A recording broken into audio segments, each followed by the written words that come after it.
It's another beautiful Sunday afternoon. This is Rubbing Minds. Welcome. My name is Ebuka Obiuchendo. Great to have you here as usual. It's the first day of June, the first show in the month of June, and of course the first day in the month of June. May, like we said the last week, was allegedly the deadliest security-wise in Nigeria since Boko Haram started their attacks on citizens of this country, and if only for that reason, we're hoping that a new month brings better things. But it's day 48 since over 200 girls were abducted in the government secondary school Chibok. 48 days, that's about 7 weeks, and they are still nowhere to be found. We did hear some sort of good news over the past week that 4 more girls had escaped from the camp, bringing the number of escaped, I think, to about 59 or so. But the fact is that the majority of them are still being held, and we don't know their whereabouts or if and when they will be found.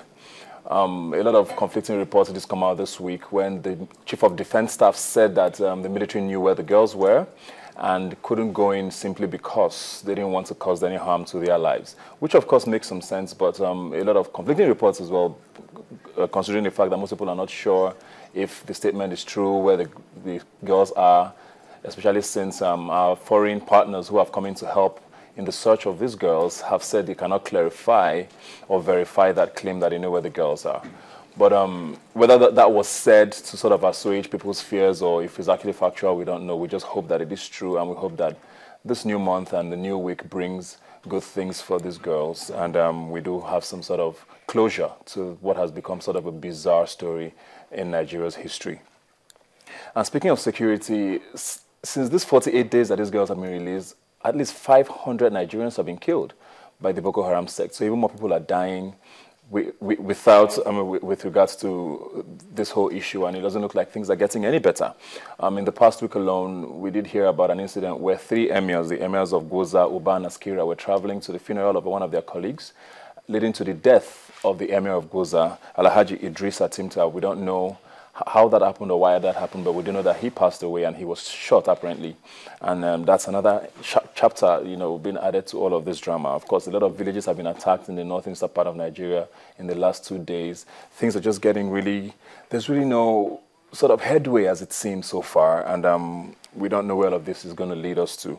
The Minister of Youth did come out to say during the week as well that amnesty had been offered to the members of the Boko Haram. This was sort of contradictory to Mr. President's Democracy Day speech, where he said they had declared total war on the sect. And then, of course, the presidency has now come out to deny and distance themselves from the Ministry of Youth. So when you have all of these conflicting sort of reports and stories and press releases coming from what should be a united government, it leaves you wondering whether there's a united front to fight what is Nigeria's biggest challenge as it is today. So we're just hoping that they get their acts together, because there's nothing worse than fighting an enemy on a divided front. And if the government cannot seem to have one position to tackle this menace, then we do know that we'll have a big problem in our hands. But I did mention Democracy Day earlier. Yes, Nigeria celebrated its 15th year of democracy, at least unbroken, on the 29th of May, which was on Thursday. And Mr. President gave a speech, sort of a scorecard. And that was his 3rd year in office as an elected president. And so we're going to take a quick break now. When we come back, we'll be looking at his last 3 years in office, sort of like a scorecard of how he's fared so far. Of course, zeroing in particularly on security. We'll be right back.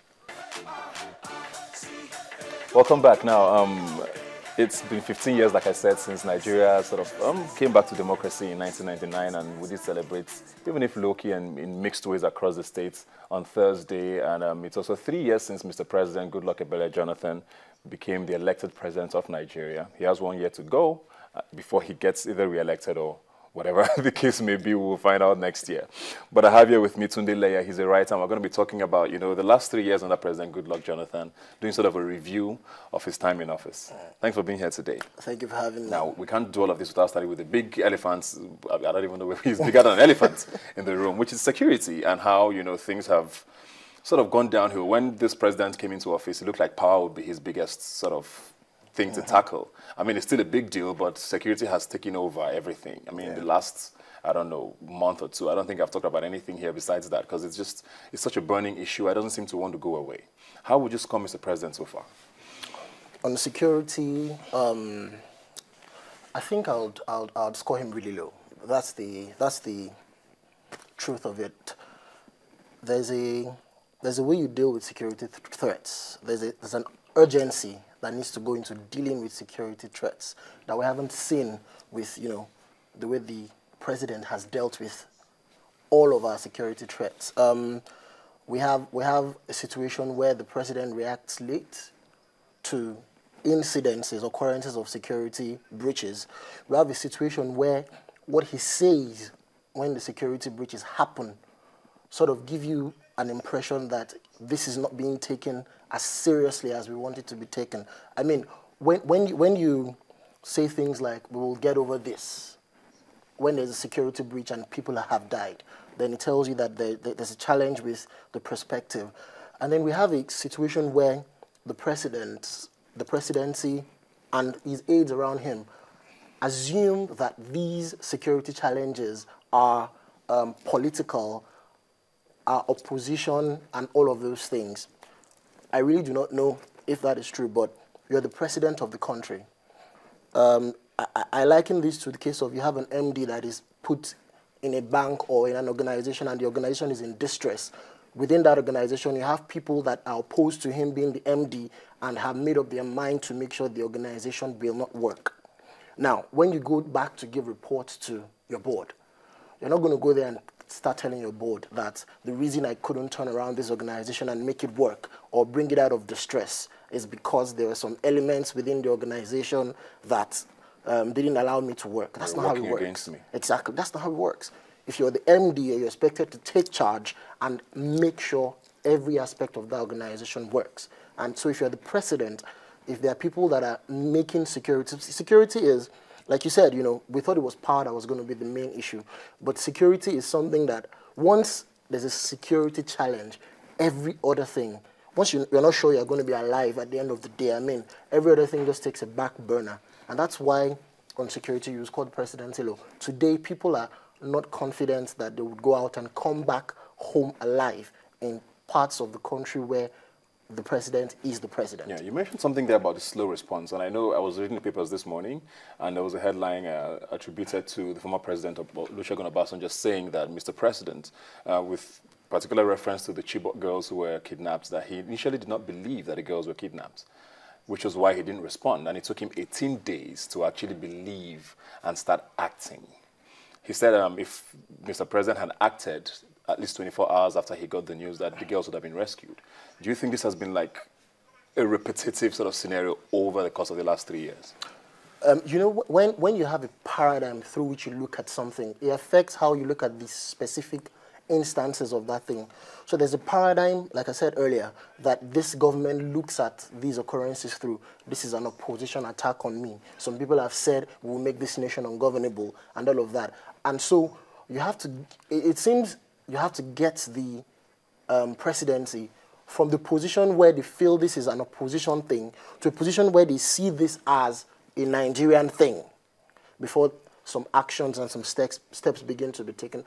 I mean, you know, if some of these things had been done immediately after those girls were kidnapped, there were reports that they were stuck in one place for 4 hours, and the abductors stopped to repair the vehicles, and you know, some of them were able to escape and come back into town and still made, you know, all these things tell me that if things were done, you know, immediately, those states were under a state of emergency, and there was a kidnap, and people could operate for 4 hours, and then some girls escaped, and those girls knew where they were going, at least they could lead people and all of that. And, you know, we didn't have that kind of emergency. The other thing is this, you know, the media management of this thing.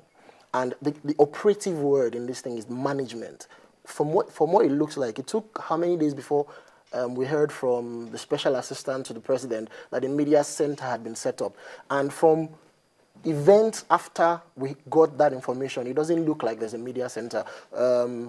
In your opening, you talked about the Minister of Youth saying something, and then the special advice. You don't have that kind of miscommunication, divided communication when you have this kind of crisis. You need to be able to say, this is what... That's why people don't believe when they hear things, when they hear even positive news. They're skeptical. They want to verify. They want to be sure. We need to be able to have a situation where when the government says that these girls have been rescued, we believe that they have been rescued.